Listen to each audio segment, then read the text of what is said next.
তুই আমার নামে এটা বলেছিস, ও বলেছে না তুমি আমার নামে এটা বলেছো, না আমি এটা বলিনি, আমি অ্যাকচুয়ালি এটা বলেছিলাম। কবে যে প্রেম হলো বা কবে যে রিলেশনশিপে গেলাম আমরা নিজেও জানি না সত্যি কথা। চাইছিলাম না বিয়ে বা রিলেশনশিপের দিকে যেতে, যে বন্ডিংটা ক্রিয়েট হলো সেটা কি আদেও কন্টিনিউ হবে না হবে না। প্রপোজটা প্রথম কে করেছে? কেউ করেনি। তুমি কি আমার গার্লফ্রেন্ড হবে? বিয়ের প্রপোজাল তোর চ্যানেলে করবো না। সবাই কেমন আছেন? আজকে একেবারে গোড়া থেকে শুরু করছি। কেন গোড়া থেকে শুরু করছি বললাম? কারণ ইংরাজিতে প্রথম দুটো অক্ষর থাকে, বা যদি বাংলাতেও বলি প্রথম যে অক্ষর দিয়ে শুরু হয়, আমার পাশে যে মানুষ দুটি রয়েছেন আজকে তাদের ঠিক সেইভাবেই শুরু। মানে কোথাও একটা বলে না যে ভাগ্যে লেখা থাকলে সবটাই হয়, তাদের এই ভাগ্যটাও বোধহয় হওয়ারই ছিল। কিন্তু সখী ভালোবাসা কারে কয়, এই প্রশ্নের উত্তর তো আমার জানা নেই। যাদের জানা রয়েছে আমার পাশে রয়েছেন তারাই রয়েছেন, অনুভব কাঞ্জিলাল এবং অনুষ্কা চক্রবর্তী। মিলল তো অ অ এ এ, একবারে গোড়া থেকে শুরু হবে। তাই জন্য প্রথমেই তোমাদেরকে ওয়েলকাম জানাই। এবং রং মিলান্তি পোশাক, মানে সেটাও মিল, এত মনের মিল ভাবা যায়? তো তোর সাথে তো মনের মিল, তুইও তো সাদা আমি একটু আলাদা, যাই হোক, সেটাও প্ল্যানিং করে কি সাদাটা? আমরা খুব সাদা পড়ি, মানে ইন জেনারেল আমরা সাদা পড়ি খুব। হ্যাঁ, সাদা মন, সাদা আবার খুব লাকিও, সব দিক থেকে খুব পিওর। হ্যাঁ, আর আমরা যেই ট্রাবল টাইমের মধ্যে আছি, মানে আর্থিক ক্ষেত্রে বলছি, ইন্ডাস্ট্রির তো একটা ফাইন্যান্সিয়াল ইয়ে হচ্ছে, আমরা সবাই সবসময় ভাবি যে কিছু একটা করে যেতে বেশি টাকা ঢুকুক, এই জন্য আমরা হোয়াইটটা খুব লাকি ফাইন্যান্সিয়ালি, এই জন্য আমরা হোয়াইট। কে বলেছে তোমাকে? এটাই পড়েছি কোথাও একটা রিসেন্টলি। হ্যাঁ বাবা, আচ্ছা, এই যে প্রথমেই একটা এক্সপ্রেশন হলো যে নিতে পারছি না বিষয়টা, কিন্তু এই যে শুরুটা সেটা কিভাবে হলো? মানে নিতে না পারার শুরুটা ইদানিং না আলাপটা বলো। আমাদের আলাপ অনেক বছর আগে, আমাদের আলাপ প্রায় 7 বছর, 6.5-7 বছর আগে। ওর একটা ছবি রিলিজ করেছিল অরুণ রায় পরিচালিত হিরালাল, যেটা আমি প্রিমিয়ারে গেছিলাম দেখতে। তার আগেও আমি কিঞ্জল আর ওকে, ওর ট্রেলার যখন থেকে বেরোচ্ছিল, কারণ তখন আমার একটা ছবি বেরোচ্ছিল সহবাসী, সো আমাদের একসাথে রিলিজ করার কথা ছিল। তো আমাদের যে পিআর গ্রুপ ছিল ওরাও খুব সেম টিম কাজ করছিল, তো তখন থেকে আমি ওদেরকে চিনতাম, ওকে আর কিঞ্জলকে, আর আমার ওর কাজ খুব ভালো লাগতো। তো তখন থেকেই আমাদের একটা আলাপ ছিল, বন্ধুত্ব হালকা হালকা হয়েছিল। কিন্তু তার মধ্যে আমাদের মাঝখানে অনেক লোকজন ছিল যারা ধরো আমার নামে ওকে গিয়ে বলতো, ওর নামে আমাকে গিয়ে বলতো, যেটা হয়। তাই জন্য আমরা খুব একটা দুজনে দুজনকে পছন্দ করতাম না, মানে আমরা কথাও বলতাম না। মাঝখানে একটা ফেজ গেছিল, আমরা একটা অ্যাভয়েড করতাম। দেখা হলে একটা ফর্মাল হাই হ্যালো হতো। কিন্তু তারপরে আমরা একটা অ্যাড শ্যুট করতে গেলাম আজ থেকে 4 বছর আগে, যেটা মন্দারমণিতে। তখন আমাদের মধ্যে একটা অনেক ঘন্টা ধরে, মানে অনেকগুলো আওয়ার্স আমরা গল্প করেছিলাম, আর সেখানে আমাদের না বলা কথাগুলো, মানে সেটা কোনো রোমান্টিক কনভারসেশন না, আলাপ ছিল। কিন্তু ওই যে মাঝখানে যে বিটারনেস গুলো এসেছিল, যে তুই আমার নামে এটা বলেছিস, ও বলেছে না তুমি আমার নামে এটা বলেছো, না আমি এটা বলিনি, আমি অ্যাকচুয়ালি এটা বলেছিলাম, এই হতে হতে ক্লিয়ার হয়েছিল। তো তখন আমার একটা রেসপেক্ট ওর প্রতি তৈরি হয়েছিল, বা আমার মনে হয় ওরও আমার প্রতি একটা রেসপেক্ট তৈরি হয়েছিল।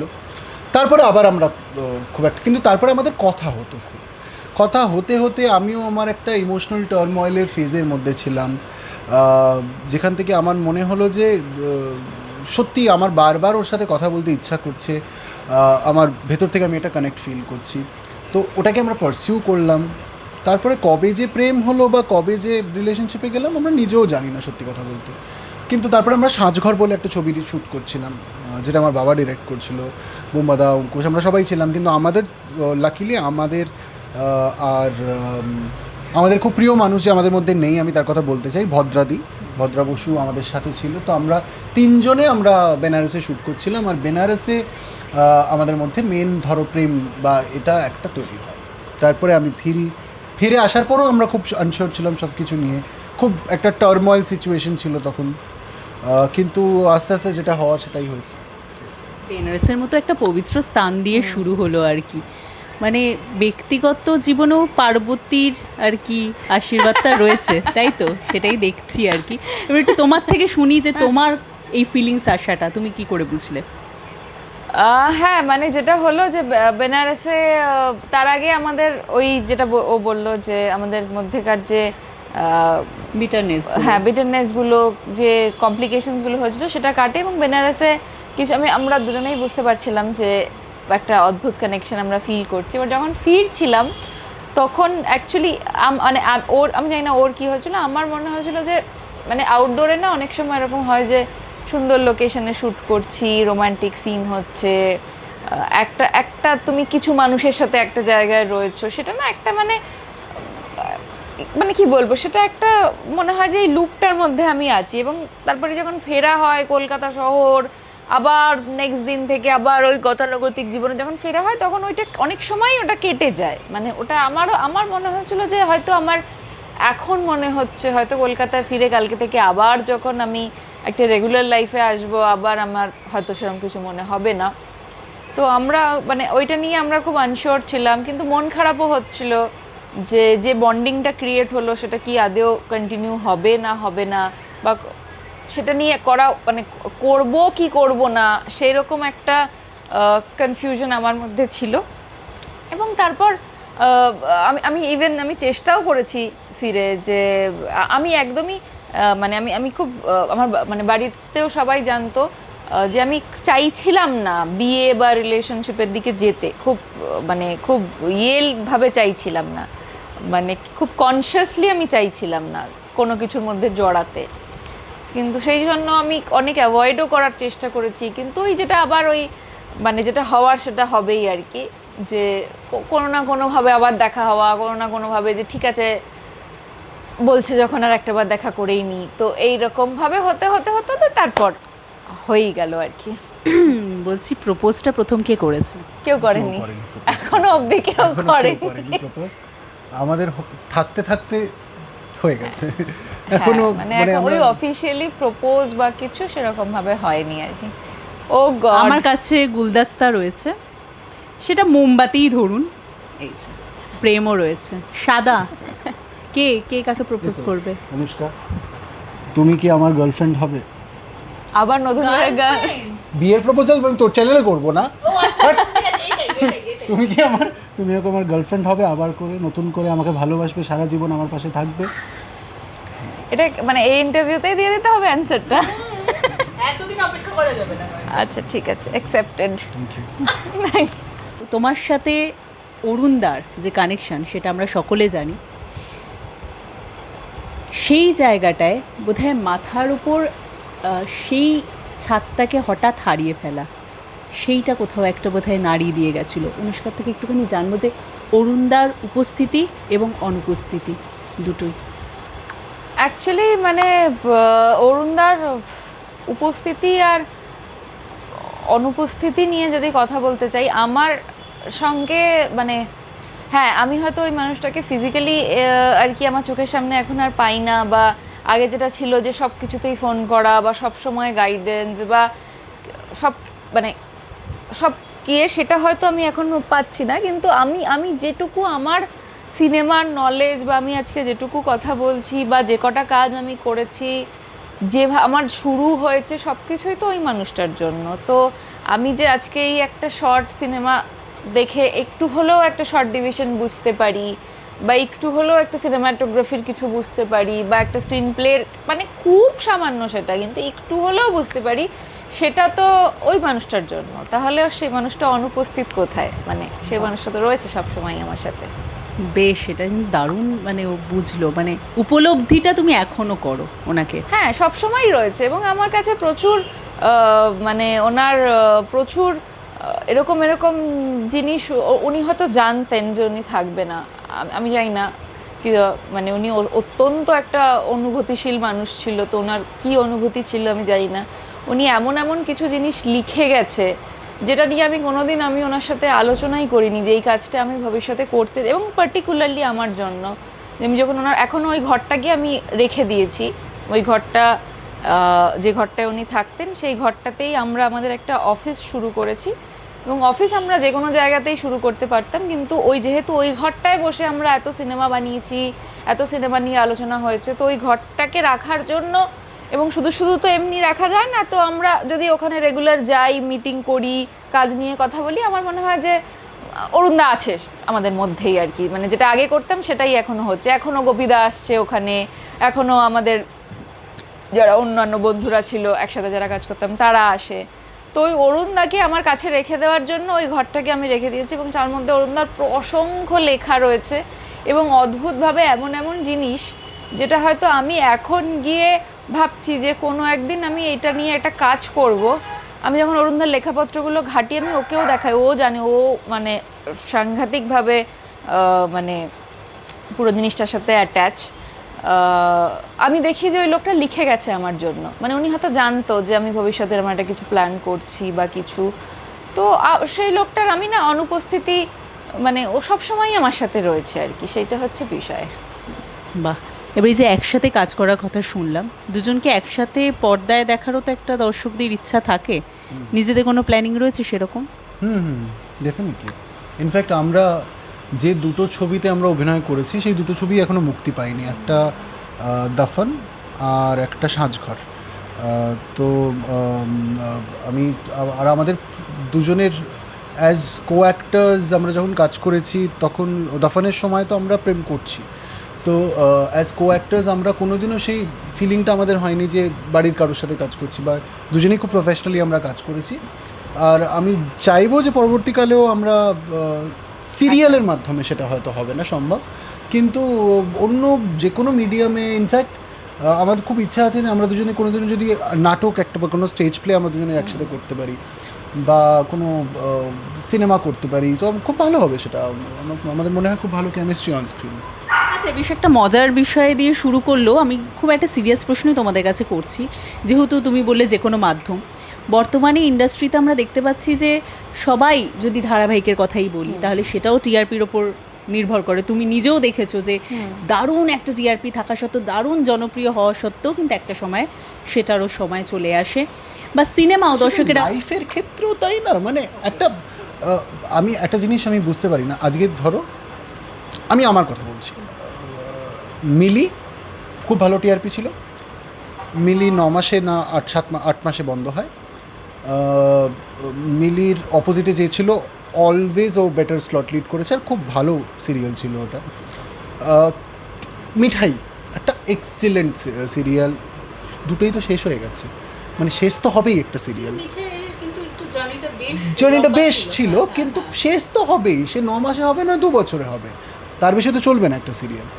কিন্তু এই জার্নিটা খুব ইম্পর্টেন্ট আমার মনে হয়, এই যে অডিয়েন্সের কাছে, বা আজকে যে ওর চরিত্র, পার্বতীর চরিত্রটা অডিয়েন্স এত পছন্দ করছে, ও সিরিয়ালটাও তো 9 মাসে শেষ হয়ে গেল, কিন্তু এই যে ফিলিংটা, এটা খুব ইম্পর্টেন্ট, এটা তো তুমি অস্বীকার করতে পারবে না। একটা এই যে পরিশ্রম, এই যে একটা চরিত্র তুলে তৈরি করা, এই যে আমি যখন মিলি করার সময় অর্জুনকে তৈরি করেছি, অর্জুনকে লোকজন অ্যাকসেপ্ট করেছে, এটা তো ওরা হয়তো ভুলে যাবে, লোকজন মনে রাখে না একটা টেলিভিশন, কিন্তু আমার জন্য তো ওই চরিত্রটা খুব স্পেশাল হয়ে থাকলো, ওটা তো আমার সাথে সারা জীবন থাকবে ওই চরিত্রটা।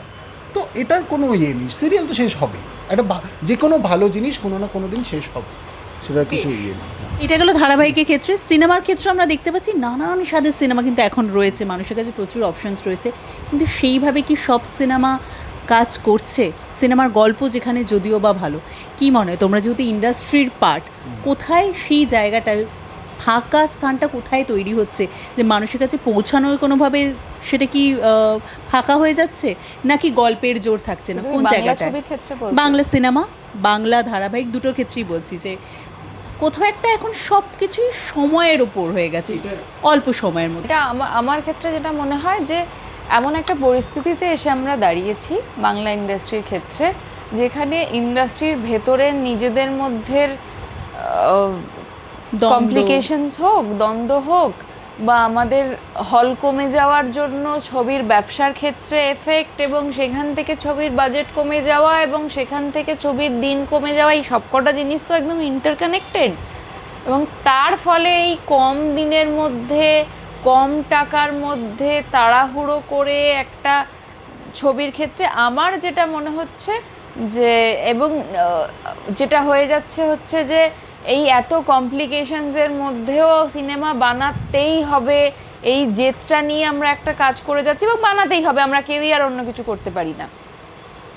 তো এই সব করতে গিয়ে না আমার এটা, আমি একদমই এটা অনেস্ট অ্যান্সার করছি যে এই সব কিছুর মধ্যে কোথাও সিনেমার প্রতি সেই যত্নটা হারিয়ে গেছে, মানে যে যত্নটা বা একজন আর এই যে দ্বন্দ্ব পারস্পরিক, এবং যে একটা মানে আমরাও যখন ডেবিউ করেছি, হীরালাল বলো বা অব্যক্ত বলো, এই যে ছবিগুলো, আমরা কারা ছিলাম? আমাকে অরুণদা রাস্তা থেকে ডেকে নিয়ে এসেছিল, লিটারেলি রাস্তা থেকে। মানে আমি একাডেমির সামনে গেছিলাম, ওখানে একটা সভা চলছিল, এবং সেখান থেকে অরুণদা এক্স্যাক্টলি আমাকে ডাকে এবং বলে তুমি ছবিতে অভিনয় করবে। তার আগে আমি থিয়েটার করতাম এবং টুকটাক কিছু মডেলিংয়ের কাজ করেছি।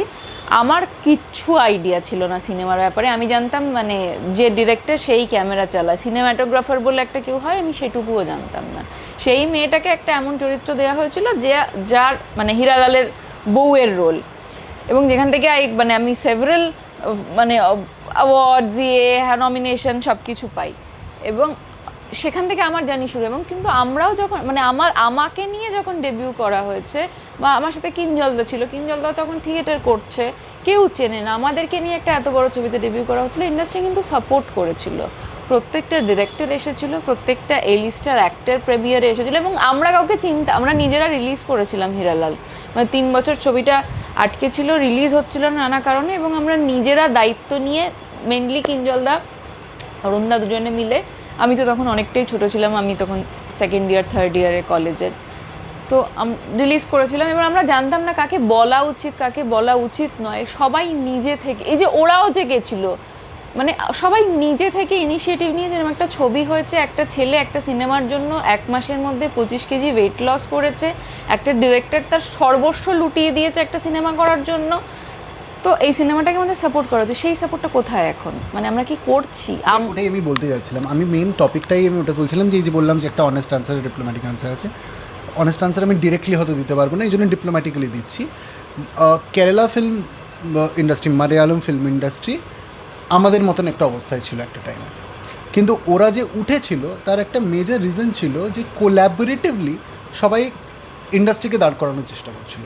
সবাই এটা ভাবছিল না যে আমারটা কী করে আমি একটু গুছিয়ে নিই, এখান থেকে তাহলে আমার একটু বেশি টাকা ইনকাম হয়ে যাবে, এটা একটু করে নিই। কোল্যাবোরেটিভলি আমাদের মধ্যে না কোনো কমারাড্রি নেই, আমাদের মধ্যে একটা সবাই সাথে চলে, আমার সাথে ওর একটা প্রবলেম হতে পারে, কিন্তু বাইরের কাউকে আমি এই যে আমাদের ইন্ডাস্ট্রির নিজস্ব জিনিস, যে আমাদের নিজেদের প্রবলেম আমরা নিজেরা সলভ করি, আমরা নিজেরা করি, আমরা সারাদিন কোল্যাবোরেটিভলি।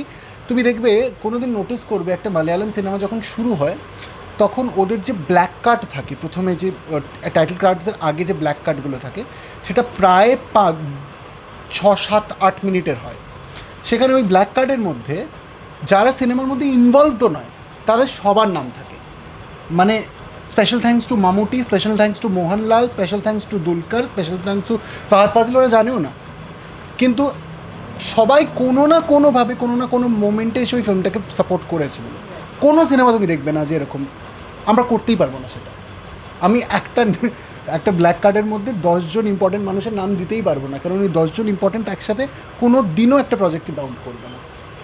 এটা পুরো জিনিসটাই হয়ে গেছে একটা, যে আমি আছি, আমার 2-3 জন বন্ধু আমার লবির লোক, তারা ভালো সিনেমা বানাক, খারাপ সিনেমা বানাক, আমি তাদেরটা প্রমোট করব, আর বাকি অন্যদিকে যদি একটা সাংঘাতিক ভালো সিনেমা বানায়ও, আমি সেটা নিয়ে কিছুতেই কথা বলবো না, ওটাকে ইচ্ছাকৃতভাবে অ্যাভয়েড করে চলে যাবো, সাইডলাইন করে যাবো, এইটা একটা বিষয় চলছে। এটা কিন্তু আমরাও যখন ডেবিউ করেছি, আমরা বলছি যে আমাদের জেনারেশনটা ইন্ডাস্ট্রির সব থেকে খারাপ সময় এসেছি আমরা, কিন্তু তারপরও বলছি যে আমরাও যখন এসেছি, আমি বলছি যে হীরালাল বা অব্যক্ত বা এগুলো তো কোনোটাই একবারে সেই মাসি যে মারাত্মক একটা বক্স অফিস কালেকশন সেরকম না, কিন্তু আমি বলছি যে ইন্ডাস্ট্রি থেকেও যে সাপোর্টটুকু পেয়েছি সেটুকুও তো এখন আমরা দেখতে পাচ্ছি না। আমি অর্জুনকে বলি এটা যে আজকে ডেটে অব্যক্ত করা সম্ভব ক্ষেত্রে তুমি বলো না, আজকে এই মুহূর্তে দাঁড়িয়ে হিরালালের রাস্তা থেকে দুটো ছেলে মেয়েকে ডেকে নিয়ে নতুন ছেলে মেয়েকে নিয়ে একটা এরকম পুরো অডিয়েন্সকে দেখতো, হলের ইন্ডাস্ট্রি দেখতো, ইম্পর্টেন্ট সাবজেক্টের উপর ছবি করার রিস্ক নেবে কোনো প্রোডিউসার বা কোনো ডিরেক্টর? এই সময় আজকে একটা নতুন ছেলে মেয়ে যখন ইন্ডাস্ট্রিতে ভাবছে আমি কাজ করব, তাদের জন্য রাস্তাটা কি, যে বাবা কোনোভাবে একটা কিছু সাপোর্টিং করি, একটা হইচই করিনি, তাহলে সিরিয়ালের লোকজনের চোখ পড়ে যাবে। প্রথমে আমি এটা কিন্তু আমাদের প্রসেস ছিল না, সোশ্যাল মিডিয়া একটা বড় ফ্যাক্টর আমাদের ছিল না তখন। তখন ইন্ডাস্ট্রি এমনি সাপোর্ট করতো, আমরা গিয়ে গিয়ে এই যে একটা কাজ দেখে লোকজনকে ফোন করে আমি কত ইম্পর্টেন্ট মানুষের থেকে ফোন পেয়েছি, মানে আমার এখন অবিশ্বাস্য লাগে। মানে আমি তোমাকে বলছি যে আমার এখনো চঞ্চল চৌধুরী আমার প্রচণ্ড ভালো বন্ধু, মানে উনি কলকাতায় আসলে আমি একবার হলেও চেষ্টা করি ওনার সাথে দেখা করার। উনি হীরালাল দেখে আমাকে এবং কিঞ্জলদাকে মেসেঞ্জারে ব্যক্তিগতভাবে একটা বড় চিঠি পাঠিয়েছিল দেখে, এবং তারপর থেকে ওনার সাথে আমার যোগাযোগ, এবং আমি ওনার নামটা বলছি, মানে এরকম আরও অনেকে রয়েছেন যারা ব্যক্তিগতভাবে আমাদের তখন কেউ চেনে না, নাম্বার জোগাড় করে ফোন, এবং সেই মানুষগুলোই কিন্তু এখনো ইন্ডাস্ট্রিতে আছে। আমি বুঝতেই পারছি না যে কি এমন হয়ে গেল এই 7 বছরে যে সবার সাথে সবাই বিচ্ছিন্ন, সবার একটা আনকমফোর্টেবল অকওয়ার্ডনেস ক্রিয়েট হয়ে গেল, যেটা আজকে আমরাও করতে পারছি। মানে আজকে ধরো একটা এমন কেউ একটা সিনেমা রিলিজ করেছে যে একটা নতুন ছেলেকে নিয়ে একটা অত্যন্ত কম বাজেটের মধ্যে অত্যন্ত কষ্ট করে একটা সিনেমা রিলিজ করেছে, এবং সিনেমাটা জেনুইনলি ভালো হয়েছে। আমি এবার সেই ডিরেক্টর বা প্রোডিউসারের সাথে সম্ভব আমার সাথে সেইভাবে কোনো সখ্যতা নেই। আমি গিয়ে আমার কথা বলছি ইন্ডিভিজুয়ালি, আমি করছি না। আমি ভাবছি যে ও তো করেনি আমার ছবির সময়, ও তো আমার ছবির কোনো পোস্ট শেয়ার করেনি, আমি কেন করতে যাব? এই যে ও তো করেনি, ও ভাবছে আমি তো করিনি, ও কেন করবো, ওরটা কেন, তাহলে তো আমার ছবি 2 মাস পর আসবে। তাহলে এই যে জিনিসটা চলছে না, এটাতে আমরা নিজের মারাত্মক ক্ষতি করে ফেলছি। এইটা একটা ক্রুশিয়াল টাইম এখন। মানে আমি যদি অডিয়েন্স পার্সপেক্টিভ থেকে দেখি, আমি হয়তো খুব ইরিটেট হয়ে যেতাম। মানে আমার মনে হতো দাদা আর একটা দুরেন্দ্রে ওয়েট করবো, দেখবই না। মানে আমি অডিয়েন্স হলে খুব ইরিটেটেড থাকতাম এই পুরো বিষয়টা নিয়ে। ওর নামে বলছে, ও পোস্ট লাইক করে দিল, কি হয়ে গেল। সমস্যা তো আগেও ছিল, বর্তমানেও রয়েছে, কিন্তু আগে দর্শকেরা জানতে পারতেন না। ইন্ডাস্ট্রিতে সমস্যা নেই, আমি এটা জানতে চাই। কোন ইন্ডাস্ট্রিতে খারাপ মানুষ নেই? কোন ইন্ডাস্ট্রিতে একটা খুব এমন ঘটনা ঘটে না বা ঘটনা যেখানে সবাই সাফার করেছে, আমরা কালেকটিভলি সাপোর্ট করেছি, হয় একটা পরিবারে হয় এটা। কিন্তু আমার প্রবলেম ভোকাল হওয়া নিয়ে নয়, ভোকাল হও, আমার প্রবলেম এটাকে নিয়ে মজা পাওয়া না। আজকে আমি তোমাকে প্রশ্ন করছি জার্নালিস্ট হিসেবে, যে এই লাস্ট কয়েক মাসে তুমি কটা নিউজ শুধুমাত্র সিনেমা বা মানে ওইটা নিয়ে করেছো, আর কটা নিউজ শুধু ইন্ডাস্ট্রির ভেতরের কমপ্লিকেশন নিয়ে করেছো? আর সেটাতে ট্র্যাকশন হয়েছে। মানে তুমি অ্যাজ আ জার্নালিস্ট তুমি আমাকে বলো, একটা জার্নালিস্ট তুমি যখন একটা ভিডিও ছাড়বে, শুধু একটা কাজ নিয়ে যখন তুমি একটা ইন্টারভিউ করেছো, সেটাতে কত ভিউয়ার্স হয়েছে, আর যখন এই কমপ্লিকেশনস নিয়ে করেছো কত ভিউয়ার্স, সেটা তো বলতে গেলে তাহলে তো ধারাবাহিকের গল্প বা সিনেমার গল্পও তো তাই হয়, যখনই সেটা আপ অ্যান্ড ডাউন হবে তখনই তো দর্শককে মনোগ্রাহী হয়ে উঠবে, সেটাই হয়ে যাচ্ছে। একটা ইন্ডাস্ট্রির ক্ষেত্রে যদি অডিয়েন্সের কাছে কাজের থেকে বেশি দ্বন্দ্ব পৌঁছায় না, তাহলে খুব মুশকিল হয়ে যাবে। আমার মনে হয় সেটাই, কারণ তোমার কাছে তুমি মাসে যে টাকাটা রোজগার করছো, এখন সিনেমা সিঙ্গেল স্ক্রিন বন্ধ হয়ে যাওয়াতে সিনেমা হয়ে গেছে, সিনেমা হলে গিয়ে দেখা হয়ে গেছে মারাত্মক কমপ্লিকেশন, মানে মারাত্মক এক্সপেন্সিভ, এবং তুমি মাসে একটা মধ্যবিত্ত মানুষের পক্ষে মাসে একটার বেশি বা 2 মাসে 3 মাসে একটার বেশি সিনেমা দেখা সম্ভব হচ্ছে না আর্থিক দিক থেকে। এবার তোমার কাছে বাড়িতে 500 টাকা দিয়ে নেটফ্লিক্সের সাবস্ক্রিপশন আছে, এটা তুমি টিভি খুললে তুমি ভিকি কৌশলকে দেখতে পাচ্ছ বা লিওনার্ডো ডিক্যাপ্রিওকে দেখতে পাচ্ছ। এবার তোমার কাছে যদি হলে তুমি বছরে 2 বা 3টে সিনেমা হলে গিয়ে দেখার তোমার কাছে বাজেট আছে, এবার তুমি আমাকে বলো যে তুমি যে যখনই একটা মানে বাংলা ভাষার প্রতি ভালোবাসা জন্য শুধুমাত্র কতদিন অডিয়েন্স এটা করবে, যখনই দেখছে যে একটা ইন্ডাস্ট্রি যেখানে কাজের থেকে বেশি দ্বন্দ্ব বেশি, যেখানে কাজের থেকে বেশি কাদা ছোড়াছুড়ি বেশি হচ্ছে, এবং তোমার কাছে সেকেন্ডলি অপশন আসছে পুষ্পা বা ধুরন্ধর, তুমি অ্যাজ অ্যান ইন্ডিভিজুয়াল ওই 500 টাকাটা মাসের কোথায় খরচা করবে? তুমি কি আজকে জানো পুষ্পা বা ধুরন্ধর করতে গিয়ে ওদের মধ্যে কি কমপ্লিকেশন হয়েছিল বা কিছু? আমরা কি জানছি? আমরা জানছি না তো, হয়তো হয়েছিল, হবে না কেন, এত বড় একটা কাজ। কিন্তু আমাদের ক্ষেত্রে আমার মনে হয় অডিয়েন্সের কাছে এইগুলো বেশি পৌঁছাচ্ছে, এবং অডিয়েন্স আমার মনে হচ্ছে অত্যন্ত বিরক্ত হচ্ছে এবং আস্তে আস্তে আমাদের থেকে মুখ ফিরিয়ে নিচ্ছে। বেশ, এটা একটা দারুণ আলোচনার বিষয় হলো।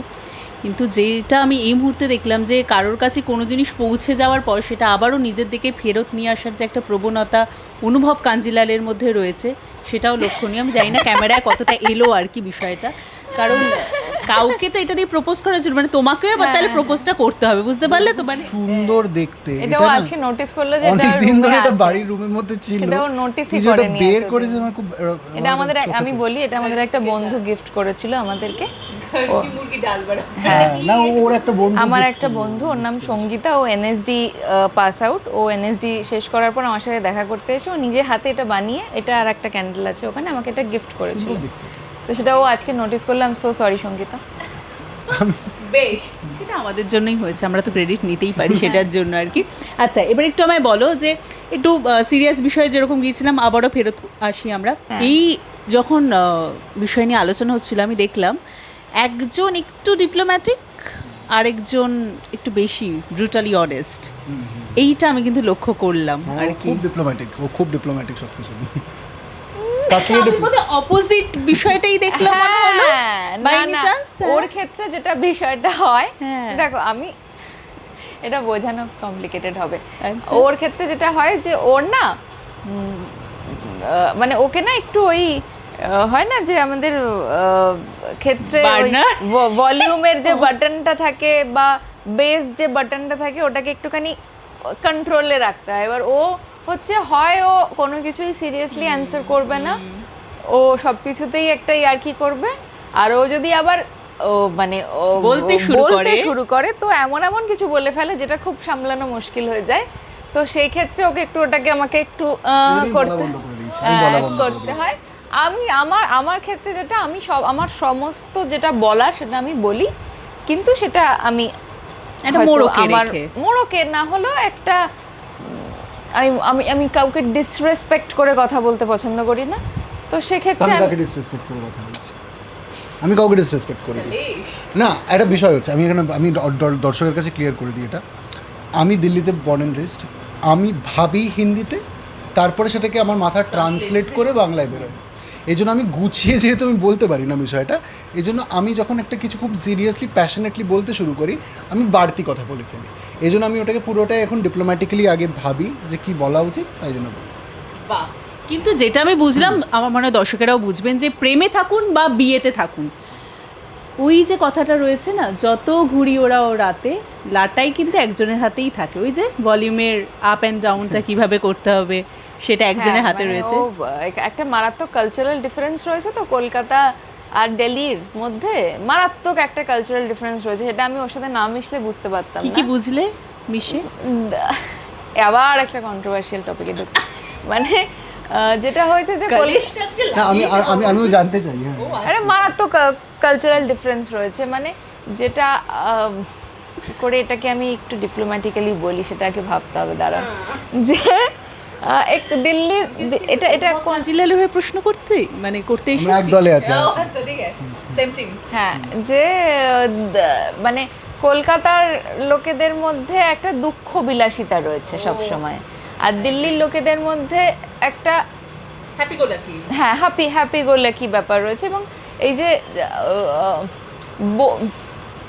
বৈভবের প্রদর্শনী বলে একটা জিনিস আছে, আমি কি বুঝতেও পারবে না এত বাংলা। হ্যাঁ, মানে আমি বলছি ওয়েলথ দেখানোর ক্ষেত্রে আর দিল্লির মধ্যে একটা ব্যাপার আছে, মানে কলকাতার লোকেরা এতটা রয়েছে, দেখাবে হচ্ছে এইটুকু। যে এই কালকেই আমাদের এটা নিয়ে কথা হচ্ছিল, যে ও বলছিল যে এই কলকাতাতেই আমি দেখেছি যে কাউকে জিজ্ঞাসা করলে ও বলে যে কাউকে যদি জিজ্ঞেস করলাম যে ভালো আছো, তো কেউ বলে এই ভাই চলছে, কেউ বলে না যে হ্যাঁ ভাই খুব ভালো আছি। এটা কোনোদিনও শুনেছিস কলকাতা যদি কাউকে আমি বলি যে কেমন আছিস ভাই, বলে আয়দা তুই বলবি মোটামুটি চলছে, আয়দা তুই বলবি এই তো চলছে, কি আর বলবো, হচ্ছে চলছে কাটছে। দিল্লিতে আমি বলছি ফ্যামিলি পুড়ে গেছে, টাকা নেই হাতে, রাস্তায় আছি, क्या हाल है भाई, बढ़िया हूँ भाई, बस थोड़ा প্রথম আনসারটা বের হচ্ছে बढ़िया। আমরা ইভেন এক্সাম দিয়ে বাড়িতে আসার পর বা বন্ধুরা যখন জিজ্ঞাসা করতো আমরা এটাই বলতাম মোটামুটি হয়েছে। এদিকে হাইস্ট মার্কস নিয়ে কিন্তু আমার ঠিক উল্টোটা হয়, তাই আমি সেফ গিয়ারে রাখতাম যে হ্যাঁ ঠিক আছে। আমি ম্যাথসের পরীক্ষা দিয়ে ফিরতাম, আমাকে জিজ্ঞাসা করতো কেমন হয়েছে, আমি বলতাম বেস্ট, 35 আসতো আবার 100 আমি এসে বলতাম বেস্ট। আর আমাদের ক্ষেত্রে হচ্ছে সম্পূর্ণ উল্টো। তো এইসব ক্ষেত্রে একটা ইয়ে রয়েছে, এই যে দিল্লিতে ওর সূত্রেই আমি কিছু দিল্লির যে বিয়েগুলো হয় বা যে অনুষ্ঠানগুলো হয় বা সেগুলোর ক্ষেত্রে আমি শুনি আর আমি ভাবি যে কতটা কালচারালি আমরা ডিফারেন্ট দুজনে, সেক্ষেত্রে ওই জন্য ওর ক্ষেত্রে। আর আমি দিল্লির বাঙালি কলোনিতেও বড় হইনি, মানে একটা হয় যে দিল্লিতে লোকজন সিআর পার্কে বড় হয়েছে, আমি একদম পাঞ্জাবিদের মধ্যে বড় হয়েছি। আমার কোনো বাঙালি বন্ধু, আমার ক্লাসে একটাও বাঙালি ছিল না। মানে আমি এখনও ফ্লুয়েন্টলি পাঞ্জাবি বলতে পারি, আমি ফ্লুয়েন্টলি হিন্দি বলতে পারি। আমার এই বাংলা শিখতে আমার অনেকটা সময় লেগেছে, এই কালচার বুঝতে। কালকেই মানে নতুন বছরের ইয়েটা হচ্ছিল, সেলিব্রেশন, নববর্ষের সেলিব্রেশন হচ্ছিল। তো আমরা যখন ফিরছি, ওর বাড়িতে গেছিলাম আমরা আগরপাড়াতে। ও ইভেন ও জানতো না যে এরকম হালখাতা বলে একটা কালচার রয়েছে। ও আমাকে জিজ্ঞেস করছে কি হচ্ছে দোকানের সামনে। আমার বাড়ি আগরপাড়ায়, ওখানে একটু মফস্বল জায়গা, এবং সেখানে এখনো ওই হালখাতা, আগে তো আমাদের ভীষণই ছিল, এখন তাও আগের থেকে কমেছে, কিন্তু এখনো অনেক দোকানেই হালখাতা করার একটা ইয়ে। ও বলছে এটা কি হচ্ছে প্রত্যেকটা দোকানে। তো আমি ওকে বোঝালাম হালখাতার পুরো বিষয়টা।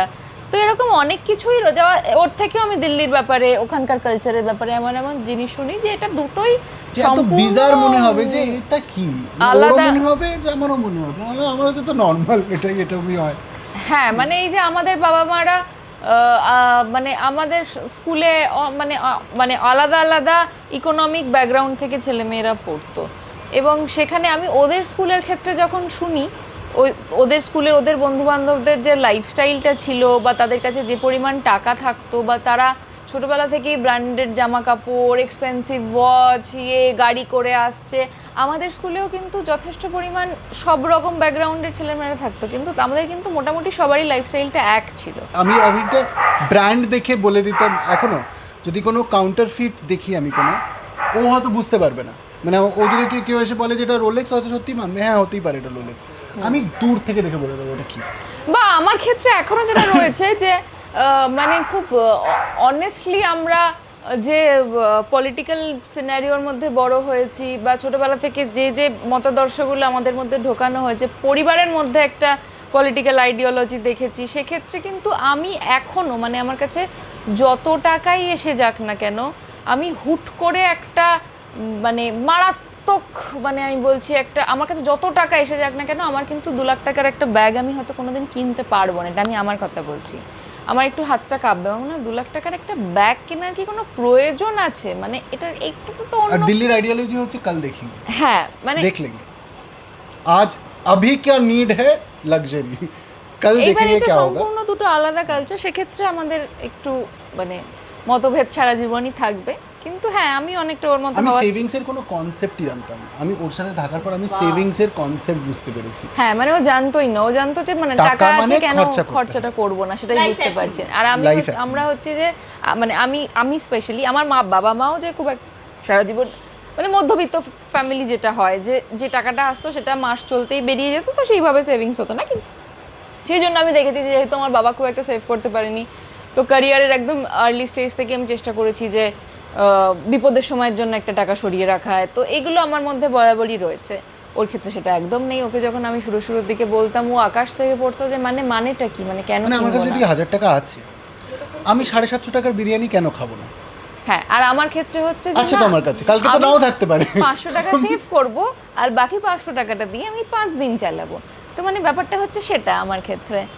এবার তারপর আমার কাছে এক্সট্রা কোনো সময় টাকা এলো, তখন আমি সেটা হয়তো একটু কিছু লাগছে না, কোনোদিন এক্সট্রা টাকা আসে না, তখন মনে হয় আরো সেভ করি।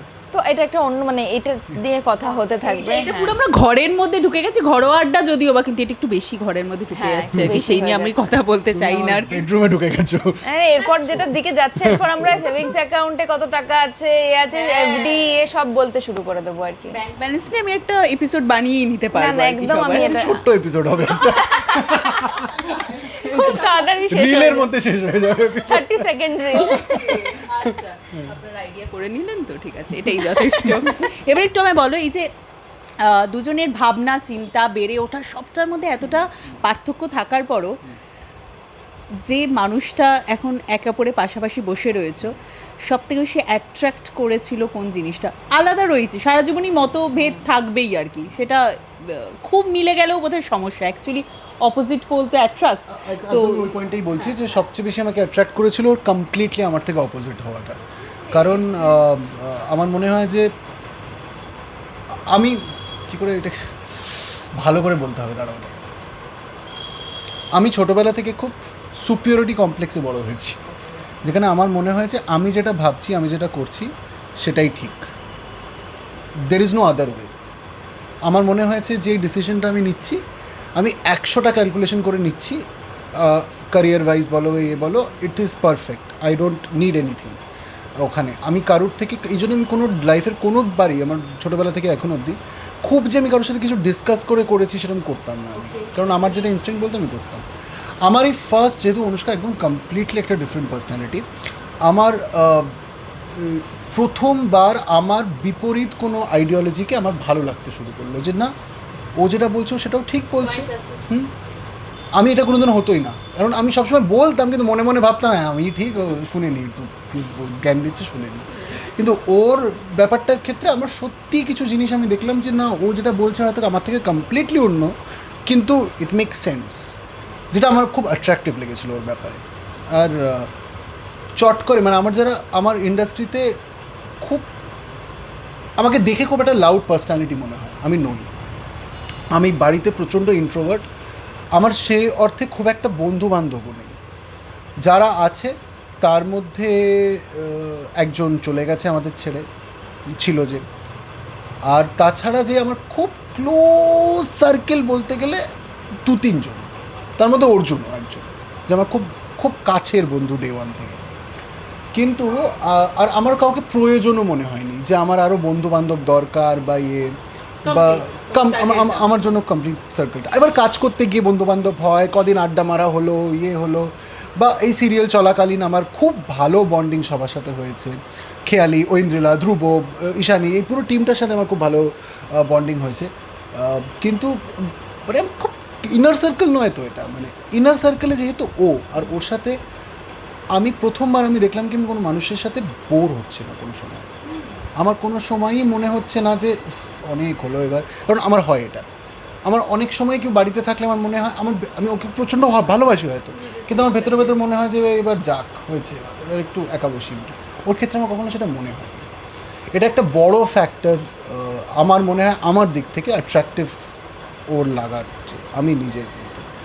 ম্যাডাম বুকেটা তো থাকবেই, ওটা দিয়ে তো প্রপোজ করা, একটু শুনি। ও আমাকে, আচ্ছা না আমার ক্ষেত্রে যেটা ও বললো যে ও একটা ওর যে ওই আমি আবার ওই কালচারাল ডিফারেন্সের জন্যই হয়তো, যে আমার একদমই আমি একটা আলাদা মেয়ে ছিলাম। আমি সব সময় আমি ভীষণভাবে নিজেকে আন্ডার এস্টিমেট করতাম এবং আমার মনে হতো যে আমি কিছুই পারি না, আমাকে সব থেকে খারাপ দেখতে।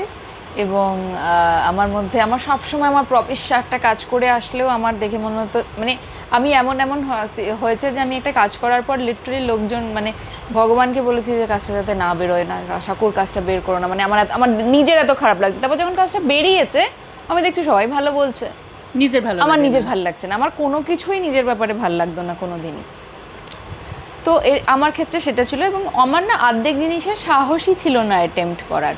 অর্ধেক সময় আমি অর্ধেক জায়গায় গিয়ে লোককে বলতেই পারিনি কোনো দিন যে আমার দাদা আমাকে নিয়েও একটু ভাবো না, বা আমাকেও দাও না কাজটা, বা আমি বা কোনো একটা কি বলবো নিজেকে কোনো একটা ইভেন্টে একটা খুব একটা এমন কিছু একটা ভাবে নিজেকে প্রেজেন্ট করা যেটা আমি আগে ট্রাই করিনি কোনো দিন। তো এই যে জিনিসগুলো আমার মধ্যে একদমই একা একা করার কোনো সাহস ছিল না, এবং আমার মনে হতো যে লোকে হাসবে, অত্যন্ত জঘন্য হবে। কিন্তু ওর ক্ষেত্রে আমাকে যেটা হয়েছে যে ও শুরুর থেকে আমাকে কোনো দিন কেউ শুরু ডে ওয়ান থেকে যখন আমাদের প্রেম ছিল না, ও আমার এমন এমন জিনিস নিয়ে এসে প্রশংসা করতো, আমি খুব অবাক হতাম যে কি বলছে এটা, মানে সত্যি সত্যি বলছে না কিছু। এবং সেটা আমার ক্ষেত্রে ওর মনে হয় যে ও যেমন আমার সঙ্গে থেকে আগের থেকে হয়তো অনেকটা বেশি কি বলবো সাংসারিক বা একটু ক্যালকুলেটিভ বা অনেক কিছু ভাবনা চিন্তা করছে, আমি আবার ওর সঙ্গে মিশে অনেক ক্ষেত্রে অনেকটা আগের থেকে বেশি সাহসী এবং অনেক রিস্ক নেওয়ার ক্ষমতা, অনেক কিছু ওভারথিঙ্ক না করে যে ধুর ভাববো না, করি তো তারপর দেখা যাবে, এই যে বিষয়টা সেটা আমার ওর সাথে থেকে বা ওর সাথে মেশার পর হয়েছে। দিল্লি কালচার একটু হলেও ঢুকে গেছে। হ্যাঁ, ও ওর মধ্যে যেমন কলকাতা কালচারটাকে আমি ঢুকিয়েছি, ও আমার মধ্যে দিল্লি কালচারটা একটু ঢুকিয়েছে, তো এটা এক্সচেঞ্জ হয়েছে আর কি। প্রাউডলি বলা যেতেই পারে। এবার তো আমার কাছে ছোট্ট কিছু প্রশ্ন রয়েছে যেটা একদম আর কি অনেস্টলি বলতে হবে, ঠিক আছে? বলছি ব্যাংক ব্যালেন্সের প্রশ্ন। ওকে, আমি কিন্তু অনেস্টলি বলে ফেলবো, তারপর প্রবলেম হয়ে যাবে। একে অপরকে দেখে মাথায় ফার্স্ট ইমপ্রেশন আসা। প্রশ্ন চুরি হয়ে যাচ্ছিল।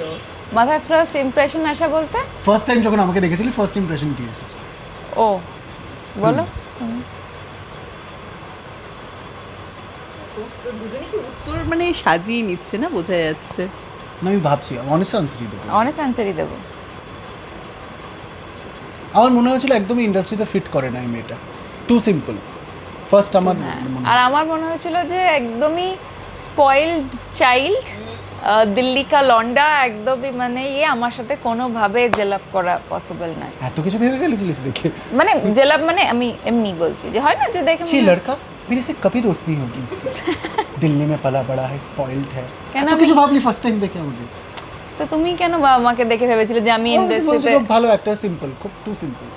হ্যাঁ, আমি সেটাই বলছি যে আমি বোধহয় ইন্ট্রোটা বলেছিলাম অনুভব কাঞ্জেলের এবং অনুষ্কা চক্রবর্তী ইন্টারভিউ নিতে এসেছি। I am so sorry, Tom and জেরির একটি ইন্টারভিউ আপনারা দেখছেন এই মুহূর্তে। কেমন এনজয় করছেন সেটাও জানাবেন। ওকে, আমার নেক্সট প্রশ্নে আসছি। একে অপরের সাথে সিক্রেট শেয়ার করো?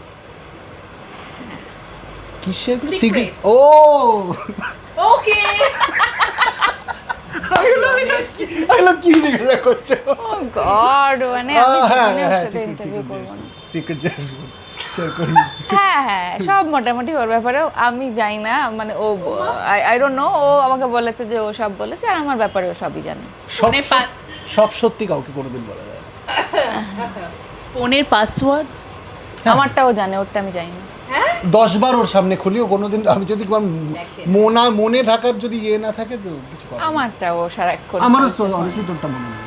তুমি সারাক্ষণ ব্লু আমার ফোনটা ফোন করছো। ব্লু ফোনটা। কি আমার সব প্রশ্নের পরে কি এরকমই চলবে? মানে আমি বুঝতে পারছি না আর আমার কি। কি 2-3টে ফোন আছে, ঠিক আছে? আমার একটাই ফোন তো। আচ্ছা, একটা আমাকে আলাদা প্রশ্নের উত্তর দাও তো, যে যখন নিজের প্রিয় মানুষটার পাশে অন্য একজন কো অ্যাক্টরকে দেখো, দুজনকেই জিজ্ঞাসা করছি, ঠিক আছে, অন্য একজন কো অ্যাক্টরকে দেখো, অনেক রকমই সিন হয়, সেখানে রোম্যান্টিক সিনও থাকে, কখনো সেই খারাপ লাগাটা কি কাজ করে নাকি একেবারেই প্রফেশনালি নাও? কারণ তোমরা দুজন বলে যে যখন তোমরা প্রেমও করছিলে তখনও তোমরা একে অপরের সাথে মানে প্রফেশনালি কাজটা করেছো, প্রেমিক প্রেমিকা হিসেবে। না, আমার সেটা হয় না। আমার ক্ষেত্রেও সেটা হয় না, কারণ আমাদের প্রেম হওয়ার অনেক আগে থেকে আমরা মানে ইন্ডাস্ট্রিতে কোলিগস ছিলাম, এবং আমাদের বরাবরই আমাদের দুজনের মানে যে বন্ডিংটা, যে বন্ধুত্বটা শুরু হয়েছিল, তার মেইন রিজন ছিল হচ্ছে আমাদের দুজনেরই সিনেমার প্রতি ভালোবাসা। আমরা অবসেসড উইথ সিনেমা দুজনে, ও আমার থেকেও আরও অনেকটা বেশি। তো সেক্ষেত্রে সিনেমা এবং এখনো অবধি কোনো একটা, ধরো আমাদের একটা গল্প মাথায় এলো, আমি ওকে বললাম যে সেটা তোমাকে আর রাজনন্দিনীকে নিয়ে না আমি কোনোদিন এই সিনেমাটা বানাবো, বা ও আমাকে বললো তোকে আর কিঞ্জলকে এই ক্যারেক্টারটা এত ভালো লাগবে না, মানে এইটা আমাদের ক্ষেত্রে কিন্তু আছে বিষয়টা। কোনোদিনই সেটা আমাদের ক্ষেত্রে মনে হয়নি। কাজের দিক থেকে সেটা কোনোদিন মনে হয়নি। হ্যাঁ, অবশ্যই। এমনিতে হি ইজ এক্সট্রিমলি পজেসিভ, এমনিতে মানে শর্টের মধ্যে তুমি চুমু খাও, তুমি যা ইচ্ছা রোম্যান্স করো, তুমি যা ইচ্ছা ক্যামেরা যতক্ষণ আছে, ক্যামেরা অফ হয়ে যাওয়ার পরও যদি হিরো এসে একটু বেশি বাড়াবাড়ি করে তখন না, ওর মানে সেটা ওই দিক থেকে নয়, ওর যে কোনো, আমি যদি একটা কেউ বলি যে মানে একটা কি বলবো, একটা কোল্ড ড্রিঙ্কসের বটলকেও বলি যে আমি খুব কোল্ড ড্রিঙ্কস ভালোবাসি, ও তাকে বলে যে ও তুই বেশি কোল্ড ড্রিঙ্কস ভালোবাসি, মানে এরকম একটা ব্যাপার আর কি। এটা দিল্লি কালচারের মধ্যে পড়ে আর কি, মানে ওভার পজেসিভ। এটা ও বলে নয়, মানে আমার যারা কাছের, আমার মা, আমার বাবা, আমার মা আমার বোনের একটু বেশি প্রশংসা করলেও মাথাটা গরম হয়ে যায়। আমি আবার ওর বোন আবার যদি একটু আমার প্রশংসা করে একটু ভীষণ হিংসুটে, মানে ওকে যারা ভালোবাসে তাদেরকে শুধু ওকেই ভালোবাসে, আমাকে ঘিরেই দুনিয়াটা চলতে হবে। খুব বাজে স্বভাব এটা, বাট আমি একটু আগে ভুল অ্যানালাইসিস আমার হয়েছিল যে ওইটা ভালোবেসে সরিয়ে না হচ্ছে সেটা না, অনুষ্কার পুরোপুরি কনসেন্ট্রেশনটা যেহেতু ওইদিকে চলে যাচ্ছে তাই জন্যই একটা একদম ঠিক ধরেছো। Doctor Freud. ও কপাইসিটা তো আর বুঝবে না, যাই হোক। কপাইসি আমি কোনো নামও শুনিনি, জেনুইনলি ওয়ার্ডটা আমি জেনুইনলি শুনিনি। কপাইসি, এনিওয়ে ও কপাইসি, ক পেয়েছো। ও বাংলা ভাষায় ক পেয়েছি। রাইট, এবার হচ্ছে দুটো কোয়ালিটি, এতক্ষণ অবধি যা যা প্রশংসা হলো দুটো কোয়ালিটি যেটা একে অপরের মধ্যে পছন্দ করো, এবং দুটো কোয়ালিটি যেটা চেঞ্জ করতে চাও। যেটা দুটো কোয়ালিটি যেটা ওর ব্যাপারে আমি পছন্দ করি, ফার্স্টে বলি যে আমার মনে হয় যে ও প্রচণ্ডভাবে ফিউচার নিয়ে ক্যালকুলেশনস, ওর স্টেবিলিটি নিয়ে ভাবা, একটা ম্যাচিওর্ড মানুষের যতটুকু ভাবা উচিত যেটা ওর মধ্যে আছে সেটা একটু ট্রিমেন্ডাস। আর ও একটা এক্সট্রিমলি ট্যালেন্টেড মেয়ে, নিজের ট্যালেন্টের হয়তো ও 20%ও এক্সপ্লোর করেনি এখনও, যেটা আমার মনে হয় যে ওর করা উচিত। কারণ আবার একটা অন্য প্রসঙ্গে যাচ্ছি, যে যখনই আমরা অভিনয় করতে আসি না, আমাদেরকে একটা ট্র্যাপের মধ্যে ফেলে দেওয়া হয় যে তোরা তো অ্যাক্টার, কত লোক তোদের পেছনে করছে অ্যাক্টিংটা, কিন্তু আমরা বুঝতে পারি না যে আমরা হয়তো সত্যি খুব ভালো রাইটার ছিলাম, খুব ভালো ছিলাম, যেগুলো আমরা এক্সপ্লোরই করতে পারি না। আর আমার মনে হয় ও ট্রিমেন্ডাস ভালো রাইটার, ও ট্রিমেন্ডাস ভালো, জাস্ট ও এক্সপ্লোর করতে পারছে না সেটা। ও overall she is a very talented person, খুব লোকজনকে নিয়ে চলতে পারে, যেটা আমি হয়তো পারি নাও সেভাবে অতটা। সবাইকে ও প্লিজ করেও নিজের পয়েন্ট রাখতে পারে, এগুলো খুব ভালো গুণ, একটা বেশিই বললাম। দুটো কোয়ালিটি বলেছিলাম, চারটে কোয়ালিটি এসে গিয়েছে, সে হতেই পারে। আর দুটো কোয়ালিটি যেটা পছন্দ চেঞ্জ করতে চাও। আসলে আমি নিজে এতটা ফল্টি একটা মানুষ না, আমি অন্যদের খুঁত বের করা, আমি কি খুঁত বের করবো, আমার অনেক নিজের প্রবলেম আছে। আমার না, ওর যেটা আমি বলে দিচ্ছি, ওর আমার ব্যাপারে কি ফল্ট মনে হয়, আমি যেটা মনে হয় তুমি এগ্রি করবে, ওর মনে হয় যে আমি সবসময় খুব স্ট্রেস নিই, সবসময় আসলে না, আমি এটা করি না, কারণ স্ট্রেস আমিও নিই, আমি জাস্ট দেখাই না। তুমি দুটো কোয়ালিটি শেয়ার করো যেটা ভালো লাগে।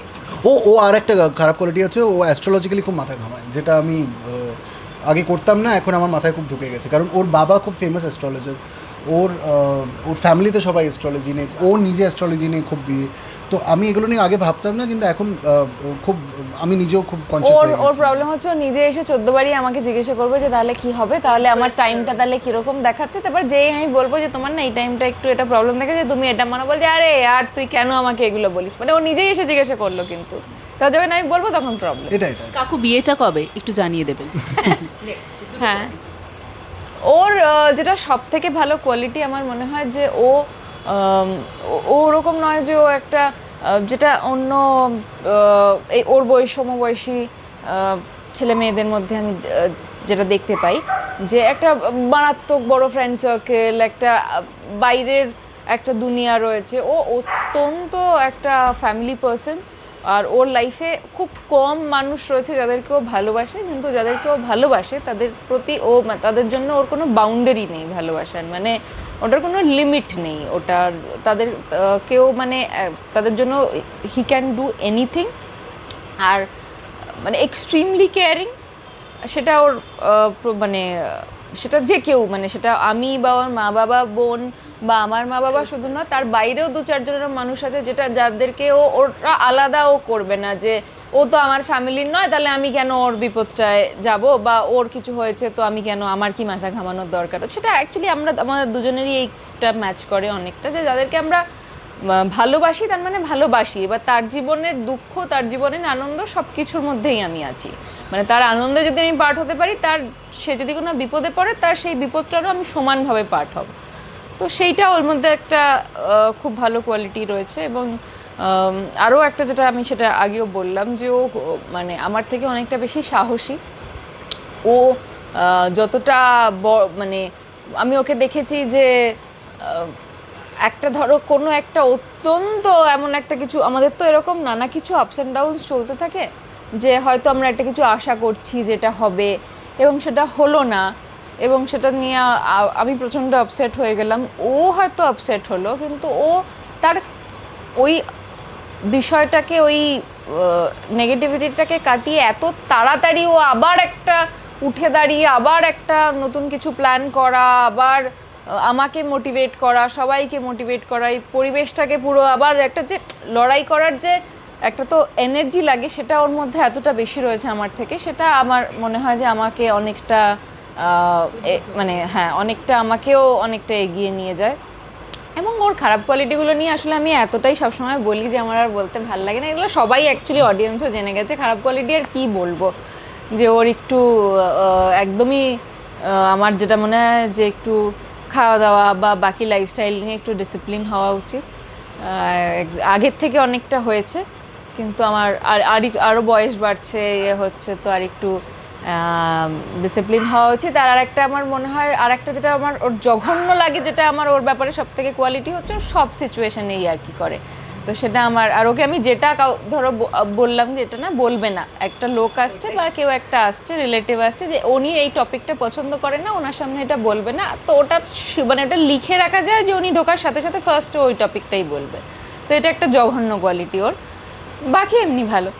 Sarcasm is actually a defence mechanism, এটা কিন্তু ডিফেন্স মেকানিজমে করি না। আবার একটা নতুন সেগমেন্ট শুরু হয়ে যাবে বুঝতেই পাচ্ছি আমি। আচ্ছা, প্রথমকে সরি বলে? আমি বলি না, আমি সব বলি সময় আমি না, ও কোনোদিন সরি বলে না, ও কথাই বলে না, আমি চুপ করে যাই।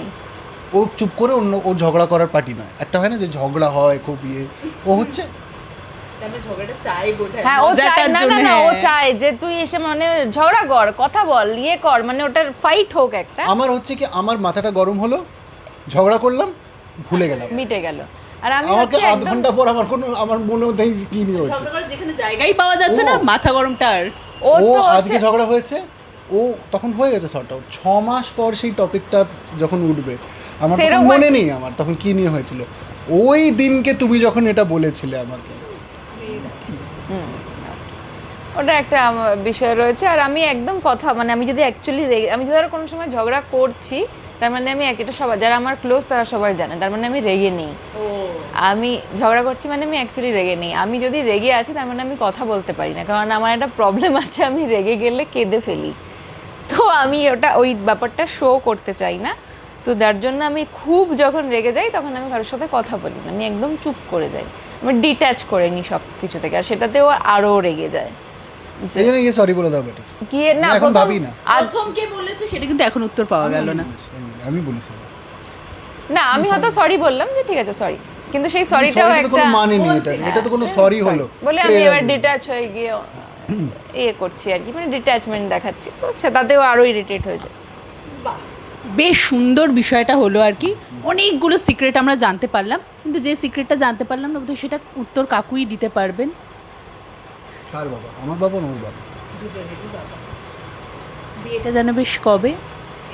ও বিয়ের কথা বলছো? এটা আমাদের বাবা মারাও এই প্রশ্নটা আমাদেরকে রোজ সকালবেলা উঠে একবার করে, কিন্তু বাট এটার একটা সিরিয়াস উত্তর দিচ্ছি আমি, আর এটা সবার জন্যই বলছি, আমরা বিয়ে করতে চাই।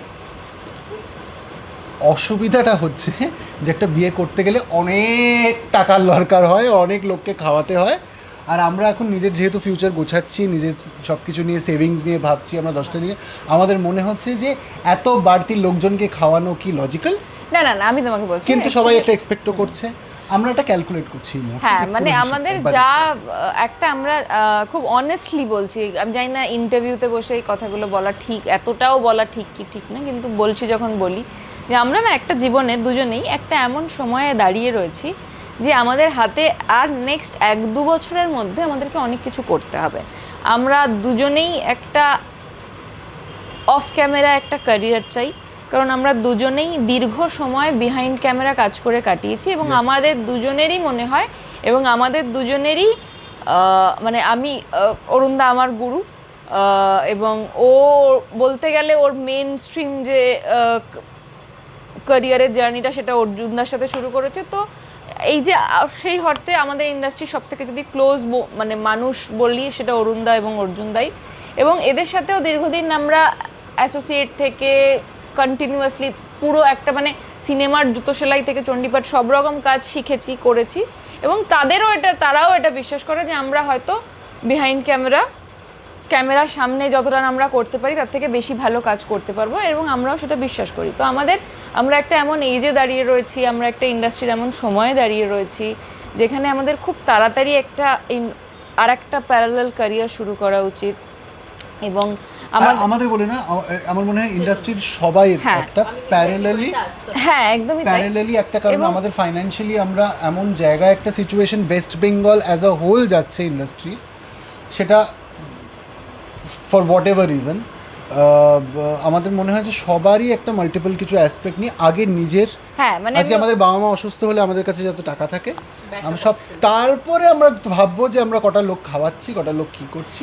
আমি ওটাই বলতে চাইছি যে আমরা একটা এমন সময়, একটা নেক্সট 1-2 বছর 3 বছর এই যে সময়টা হাতে রয়েছে না, এর মধ্যে আমরা এটাও প্ল্যানিং করছি যে আমাদের একটা বিহাইন্ড ক্যামেরা ক্যারিয়ার, যে আমি প্রচণ্ডভাবে প্রোডাকশনে আসতে চাই, ও প্রচণ্ডভাবে ডিরেকশনে আসতে চাই, এবং আমাদের আমরা এটাও প্ল্যান করছি যে শুধু সিনেমা করে কি সার্ভাইভ করা সম্ভব হচ্ছে, মানে একটা টাইমের পর যেমন থিয়েটার করে শুধু সার্ভাইভ করা সম্ভব হচ্ছিল না, এবং থিয়েটারের প্রত্যেকটা মানুষই আর একটা প্যারালাল ক্যারিয়ার শুরু করলো। বাংলা ইন্ডাস্ট্রি কি আস্তে আস্তে সেই জায়গাটা যাচ্ছে যে সিনেমা করে একটা প্যারালাল ক্যারিয়ার শুরু করতে হবে, সেইটাও নিয়েও আমরা ভাবনা চিন্তা করছি। আমাদের একটা ফিউচার প্ল্যানিংও করতে হবে, বাবা মারও বয়স হচ্ছে, এবং ইন্ডাস্ট্রির একটা এরকম টার্ময়েল সিচুয়েশন, সব কিছু নিয়ে না একটা এমন জায়গার মধ্যে দাঁড়িয়ে রয়েছি যে একটু মানে হুট করে একটা প্রচণ্ড বড় করে বিয়ে করার ডিসিশনটা এক্ষুনি নিয়ে নিই। হয়তো আমরা একটা এঙ্গেজমেন্ট বা লিগালি যে ফরম্যাটসগুলো রয়েছে সেটা হয়তো এই বছরের মধ্যে করে নেব, কিন্তু বাকি যে বিষয়গুলো থাকে খুব ধুমধাম করে খরচাপাতি করে সোশ্যাল ম্যারেজ যেটা লোকে বলে, সেইটা আমরা দুজনে একটু ডিসিশনটা নিচ্ছি, কারণ অনেক কিছু নিয়ে খুব বেশি ভাবনা চিন্তা করতে হচ্ছে, এমন একটা সময় দাঁড়িয়ে রয়েছি। তো সেইটাই হচ্ছে বিষয়। খুব মজার প্রশ্নের খুব সিরিয়াস একটা আনসার দিলাম অনেকক্ষণ ধরে, কিন্তু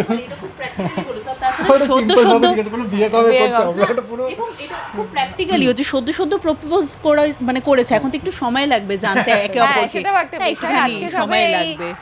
টলি ইনসাইটের ইন্টারভিউর মধ্যে আমাকে ফাইনালি অফিশিয়ালি প্রপোজটা করেছে, তো আমারও তো একটু ভাবনা চিন্তা করতে টাইম তো লাগবে যে বিয়েটা করবো কি করবো না। আচ্ছা, তো ভেবে আর পরের ইন্টারভিউতে জানাবো।